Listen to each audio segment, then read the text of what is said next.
दानियाल साहब, सबसे पहला फ़ैसला जो आपकी हुकूमत को करना चाहिए वो रूल्स ऑफ इंगेजमेंट हमारी फ़ौज के लिए वहाँ क्या होंगे, ये आपके लिए सबसे पहला होना चाहिए। और कौन सा एरिया जिसको हमने तहफ़्फ़ुज़ करना है। बैतुल मक़दस तो अभी तक उसकी आपको ये वजाहत अभी मौजूद नहीं है कि इसराइली फ़ौजें वहाँ से विड्रॉ करके जा रही हैं या नहीं जा रही। हमने फ़लस्तीनी सरहदों का तहफ़्फ़ुज़ करना है, बैतुल मक़दस की हिफाजत करनी है, या इसराइल से जाके लड़ाई लड़नी है। आपको कुछ चीज़ों के ऊपर तो पार्लियामेंट के फ्लोर के ऊपर जाकर पॉलिसी स्टेटमेंट देनी चाहिए। बिल्कुल जी, मैं आई एग्री विद यू कि इसमें काफ़ी चीज़ें हैं जिनके ऊपर क्लैरिटी की ज़रूरत होगी, और वो क्लैरिटी इंशाल्लाह पार्लियामान के सामने भी और तमाम पॉलिटिकल पार्टीज़ के सामने भी रखी जाएगी, और उसके बाद ये प्राइम मिनिस्टर और उनकी जो टीम है उनका डिसीजन होगा। And I endorse 100% what you saying कि और इंशाल्लाह इसी तरह होगा कि हमारा एम्बिट क्या होगा। फर्स्ट अगर तो होगा कि फिर शॉर्ट लिस्टेड एंड फिर कंफर्म कि भाई कि हम ही करेंगे, and with the support of other countries. तो अगर जब हम यहाँ पहुँचेंगे तो इसके बगैर तो आई थिंक इसकी लॉजिस्टिकल सपोर्ट चीज़ें जो ग्राउंड में चीज़ें हैं, किस तरह होगा, क्या रोल होगा, वो तो फिर सेकंड फेज़ में आई थिंक कि once they have shortlisted तो I think in fact first phase में ये चीज़ें डिस्कस की जाएंगी। मेजर मीसम साहब, जो मैं अपने ख़ित्ते की सूरत हाल देखूँ तो पाकिस्तान की सिक्योरिटी, पाकिस्तान के लोगों की, हमारे अपने जो कौम है उसकी हिफाजत वो अव्वलीन तरजीह के तौर पर हमारे सामने रहनी चाहिए। तो मैं सबसे पहले तो ये चाहूँगा कि पाकिस्तान को इंटरनेशनल कम्युनिटी, अमेरिका, वाशिंगटन, जो इस सारे पीस प्रोसेस के अंदर ट्रंप साहब कहते हैं मुझे नोबेल पीस प्राइज़ मिलना चाहिए, वो 20-22 नुकात भी उन्हीं के बनाए हुए हैं। सबसे पहले वो पाकिस्तान को गारंटीज़ दें, फुल प्रूफ गारंटीज़ होनी चाहिए कि हमारी ईस्टर्न साइड से ऊपर इंडिया हमला नहीं कर देगा, वेस्टर्न साइड से जो तालिबान ने इंस्टेबिलिटी और तबाही फेरी हुई है, रोज़ पाकिस्तानी इलाकों में दहशतगर्दी करते हैं, उसका सिलसिला रोका जाएगा। तो फिर आप जाएँ इंटरनेशनल पीस कीपिंग के लिए, आपकी फ़ौज जाए, सारे काम करें। देखिए मलिक साहब, बाय बुक तो ये बातें बहुत अच्छी लगती हैं कि अमेरिका ये गारंटी दे कि हमारे वेस्ट से कोई अटैक नहीं करेगा, या कोई और यूनाइटेड नेशन ये गारंटी दे कि हमें ईस्ट से इंडिया अटैक नहीं करेगा। सच जो ग्राउंड रियलिटी है ना, वो ये है कि किसने अटैक नहीं करना, ये मैसेज हमने खुद देना है उस मुल्क को कि तुमने अटैक नहीं करना। और वो मैसेज जो है कभी भी सॉफ्ट लैंग्वेज में नहीं दिया जाता। आपने मई में देखा कौन सा मुल्क था जिसने इंडिया को कहा था कि तुम अटैक करो, ये सारी उसकी अपनी प्लानिंग थी। फॉल्स फ्लैग ऑपरेशन किया पहलगाम में, और उन्होंने उस वक्त समझा कि पाकिस्तान इस वक्त अपने इंटरनल इश्यूज़ में इंगेज है, इकनॉमिकली वीक है, और उन्होंने अटैक ठोक दिया। तो जो मैसेज दिया कि अब अटैक नहीं करना, वो किसी बाहर से तो किसी ने नहीं दिया, किसी यूएन ने तो दिया। पाकिस्तान ने खुद उन लोहे के हाथों के साथ मैसेज दिया कि अब तू जुर्रत कर अटैक करने की। ये लैंग्वेज है पाकिस्तान को जो समझाने की ज़रूरत है, और अब इसी लैंग्वेज में हमने अफ़गानिस्तान को भी जवाब दिया है। पाकिस्तान को इस वक्त मेरे हिसाब से कोई एक्सटर्नल थ्रेट नहीं है, और हम ये क्यों भीख मांगे किसी से, अमेरिका से या यूएन से कि इंडिया को कहें कि, बल्कि इंडिया अब कह रहा है कि पाकिस्तान हमें गारंटी दे कि हम पे अटैक नहीं करें। ये तो वो पनाह मांग रहे हैं कि अब कहीं पाकिस्तान अटैक ना कर दे।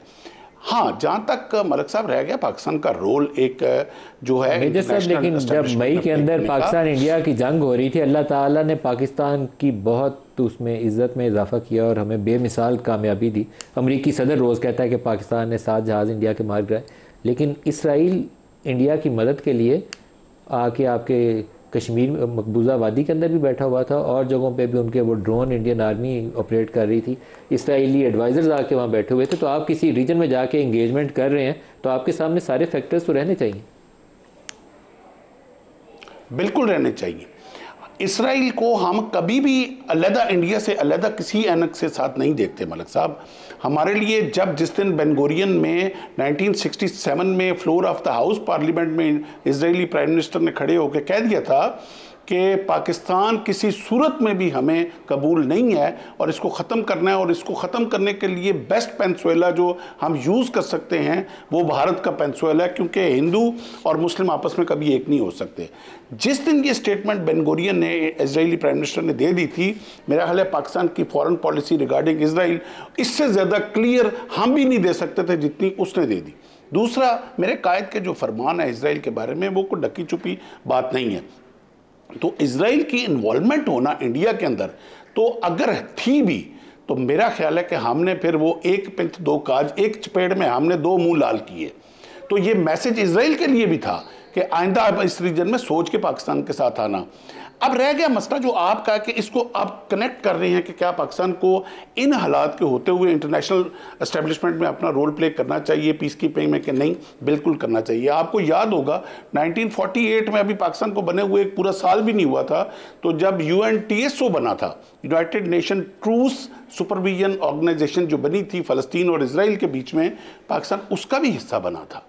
और ये कोई नई बात नहीं है, पाकिस्तान की peace keeping forces United nation के अम्ब्रेला के अंडर जो है वो पूरे अफ्रीका में डिप्लॉयड रही हैं, अभी भी हैं। अब पाकिस्तान का जो यूनाइटेड पीस कीपिंग का जो हेड हैं वो हमारे एक 3 स्टार जनरल सेलेक्ट होकर जा रहे हैं। ये बहुत बड़े ऑनर की बात होती है to play our role in peace in establishment. ये आपको शो करता है कि you are a sovereign country और आप पीस लवर हैं। बेसिकली दुनिया ने अब 2 डिवीजन्स की तरफ जा रही है कि पीस लवर कौन है और जंग, अफरा तफरी और दहशतगर्दी लवर कौन है। अब जितनी भी इस वक्त भारत जो है प्रॉक्सी खेल रहा है पाकिस्तान के अंदर, अफगानिस्तान के थ्रू दहशतगर्दी की, BLA के थ्रू दहशतगर्दी की, मजीद ब्रेड के थ्रू दहशतगर्दी की, वो एस्टेब्लिश कर रहा है कि भारत जो है वो मुल्क है जो न सिर्फ दहशतगर्दी को पालता है, वो सपोर्ट करता है, वो एक्सपोर्ट करता है, वो प्रमोट करता है, वो पथारीगिरी करता है दहशतगर्दी की। और अब जिस तरह दुनिया अब मशरक़ वस्ता में भी अमन होने जा रहा है, फाइनली अब उसको दुनिया के ऊपर टैग होना पड़ेगा कि मैं वो मुल्क हूं जो दहशतगर्दी को सपोर्ट कर रहा हूं। और दुनिया ने आहिस्ता आहिस्ता, ये 5-7 साल की गेम मलिक साहब रह गई है। अब ये जितने भी दहशतगर्दी को सपोर्ट करने वाले मुल्क हैं, आप इंशाल्लाह आप देखेंगे ये नक्शे पे आपको नजर नहीं आएंगे। अफगानिस्तान को भी इस वक्त होश के नाखून लेने चाहिए कि जब इस वक्त चाइना इतनी बड़ी इन्वेस्टमेंट अफगानिस्तान में करने जा रहा है, उसके इंफ्रास्ट्रक्चर पे, उसके रेलवे ट्रैक पे, रोड लिंक पे, यूरोप के साथ उसको कनेक्ट करने जा रहा है, तो अब अगर वो इस प्रॉक्सी, भारत की प्रॉक्सी का दहशतगर्दी में हिस्सा बनेगा तो वो भी भारत के साथ उसी तरह टैग हो जाएगा जिस तरह और भी कुछ मुल्क भारत के साथ टैग हुए हैं। जी अच्छा दानियाल साहब, जो आपके बड़े सियासी रहनुमा हैं उनके साथ इसके ऊपर प्राइम मिनिस्टर का एक सेशन होना शायद वो पहला स्टेप होना चाहिए, फिर पार्लियामान का फ्लोर इसके लिए इस्तेमाल होना चाहिए पॉलिसी अप्रूवल के लिए। तो ये स्टेप्स कब लेंगे आप? नदीम साहब, पहले आपने अमेरिका के रोल की बात की। देखिए, अमेरिका जो इंडिया है उसने अपना मुंह काला कराया पहले पाकिस्तान के ऊपर हमला करके, और 56 टाइम्स ट्रंप ने फिर दोबारा उसका मुंह काला किया, ठीक है ना, और रिपीटेडली बताता रहा कि किस तरह उसको आज भी जापान में उसने दोबारा बोला 7-0 और या 6-0 उसको मुंह की खानी पड़ी। जो एक रियलिटी है वो ये है कि वर्ल्ड ऑर्डर जो है वो है माइट इज़ राइट, ठीक है ना। जो भी ताकतवर मुल्क है उसके बाद वो कुछ भी करे और उसके बाद फिर बैठ कर नेगोशिएट कर लो। पाकिस्तान इस वक्त इकनॉमिकली स्टेबिलिटी की तरफ जा रहा है और एक माइट है इस रीजन में, और जिसको चाहे जितना मर्ज़ी डिनाई किया जाए इंडिया की तरफ से या किसी और की तरफ से, हमारी एक रियलिटी है और वो रियलिटी रहेगी। जहाँ तक हमारा रोल है वो आपने जिस तरह कहा कि पार्लियामान को या लीडर्स को, प्राइम मिनिस्टर को ऑन बोर्ड लेना चाहिए। देखें, वो तमाम प्रोसेस तब शुरू होगा कि जब हम शॉर्टलिस्ट हो जाएंगे और उसके बाद हमसे पूछा जाएगा कि आप तैयार हैं या आपको शॉर्टलिस्ट किसने करना है? देखिए, जितने भी 8 मुल्कों की जो काउंसिल बनी हुई है, तो once it has been Pakistan, Saudi Arab, Turkey, Egypt, Qatar, they are part of it, और इंडोनेशिया उस रीजन से बाहर उसका हिस्सा, अमेरिका उसको हेड कर रहा है। बिल्कुल हेड कर रहा है। तो वो तमाम जो कंट्रीज़ हैं उनकी कंसेंसस के बाद और जो मेजॉरिटी का डिसीजन होगा उसके ऊपर फिर जो स्टेक होल्डर कंट्री होगा उससे पूछा जाएगा, राइट ऑफ रिफ्यूज़ल भी होगा। और ये कब तक आपने फैसला लिया? और देखिए, हमें जब बताया जाएगा या फाइनली शॉर्टलिस्ट किया जाएगा तो उसके बाद जो प्राइम मिनिस्टर हैं वो अपनी काबीना को भी और पार्लियामान को भी जो है ऑन बोर्ड लेंगे। और इसी तरह जो हमारे अभी प्रिलिमिनरी डायलॉग्स फिर उसके बाद जो है इंटरनली वो चलेंगे। और मैं आपको एक बात बताऊं कि मुझे नहीं लगता कि कोई मुसलमान या कोई पाकिस्तानी इसको अपोज करेगा। वो इस चीज़ को सादत समझेंगे और बड़े खुश आइन चीज़ समझेंगे कि अल्लाह ताला ने हमें ये फिर इज़्ज़त बख्शी है कि हम उस प्लेटफॉर्म में अपने बच्चों का तहफ़्फ़ुज़ कर रहे हैं, उनकी हिफाजत कर रहे हैं और हम उस चीज़ के लिए नॉमिनेट हो रहे हैं जो पाकिस्तान की इज़्ज़त में इजाफ़ा करेगा इंटरनेशनल तमाम फोरम्स पे ऊपर। आपके ख्याल में आपके पास टाइम फ्रेम क्या है इस सारे काम के लिए? देखें, येट अगेन फिर दिस कि टाइम फ्रेम जो है फिर मैं आपको कहूँ कि उसी फोरम ये डिसाइड करेगा कि once it has been decided, लेकिन मुझे लगता है कि it should be more than a month. 1 महीने के अंदर महीना आपका हो ख्याल है कि ये गया, 1.5 महीना हो गया, लेकिन ये तमाम चीज़ें जिस स्पीड में एग्जीक्यूट हो रही हैं देखें और उस तरफ जा रही हैं कि इसको वाइंड अप करना है पूरे तमाम चीज़ों को, चीज़ें टुवर्ड्स पीस की तरफ जाएं, तो I think it should be more than a month और 2। अच्छा मेजर साहब, आप बताइएगा, मुख्तलिफ इसके ऊपर नंबर्स भी चलना शुरू हो गए कि इतनी फ़ौज पाकिस्तान भेजेगा। जैसे इंडोनेशिया ने तो ऑफिशियली कमिट कर दिया था आई थिंक 30,000 ट्रूप्स का, तो क्या पाकिस्तान की तरफ से भी कुछ ऐसी स्ट्रेंथ वगैरह की इंडिकेशन है?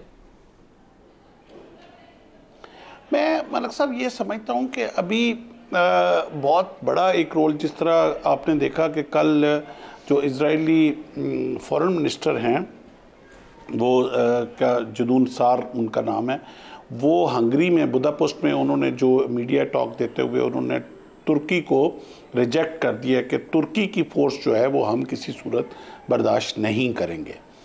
तो ये एक बहुत बड़ा आई ओपनर है हमारे लिए भी कि अब अगर ये यूएस प्रेसिडेंट वो अगर इस पीस का क्राउन जो आपने सर पे रखना चाह रहे हैं, तो आई थिंक देन ये पार्टीज़ के पास ये चॉइस नहीं होनी चाहिए कि पिक एंड चूज़ वाला काम जो है ना वो इजराइल करे कि ये मुल्क की फ़ौज होगी तो मैं मानूंगा। I think enough is enough. अभी यूएस को अभी एक जो है ना प्रेसिडेंशियल रोल अगर वो कर रहा है तो उसका फिर ये बनता है कि ऐसा नहीं होना चाहिए। तो पाकिस्तान की फ़ौज का भी जो आपका सवाल है कि वो इतना इजी नहीं होगा इजराइल के लिए उसको डाइजेस्ट करना।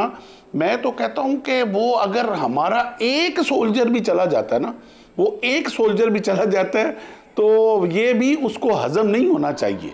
अगर had I been at the place of Israel तो मेरे लिए तो एक अफसर भी जो इजराइल पाकिस्तान से आ जाए तो मेरी नज़र उसके ऊपर होगी और मुझे खटकता रहेगा, क्योंकि वो जानता है टर्की तो फिर एक अरसा तक उनके साथ डिप्लोमेटिक रिलेशन में भी रहा, ट्रेड रिलेशन भी रहा, बल्कि एक वक्त था तो टर्की की और इजराइल की ट्रेड जो थी वो एट द पीक थी, हाईएस्ट ट्रेड था टर्की का इजराइल के साथ।